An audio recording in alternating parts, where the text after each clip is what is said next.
Avec du fil de fer,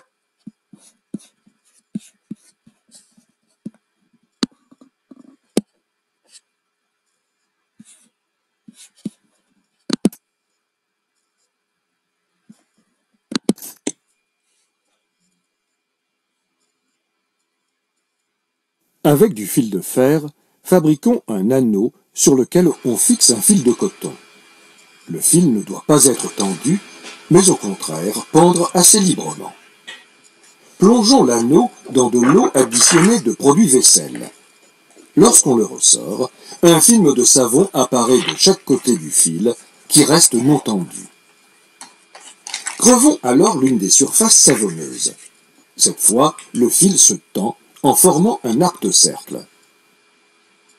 En effet, le film savonneux restant tire sur le fil pour pouvoir diminuer sa surface.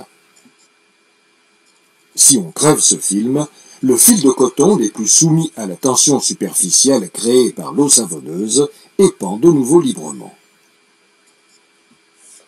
Trempons maintenant un cadre réalisé avec du fil de fer, puis posons dessus un petit barreau cylindrique. Tant qu'il y a un film savonneux de chaque côté du barreau, celui-ci est en équilibre et reste immobile. Mais dès que l'un des films est supprimé, l'équilibre est rompu et le barreau roule rapidement du côté opposé.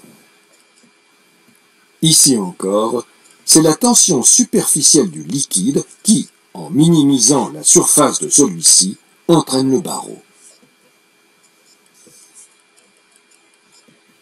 Réalisons enfin, toujours avec du fil de fer, une structure en forme de tétraèdre régulier et trempons-la dans le récipient d'eau savonneuse.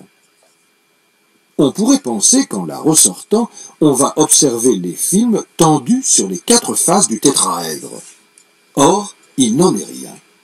Il n'y a pas 4, mais 6 surfaces savonneuses, placées entièrement à l'intérieur du tétraèdre et qui possèdent un point commun situé pratiquement en son barycentre. On peut montrer que la surface totale de ces 6 surfaces est inférieure à la somme des aires de chaque face. Le liquide a, ici encore, trouvé une solution géométrique qui rend sa surface minimale.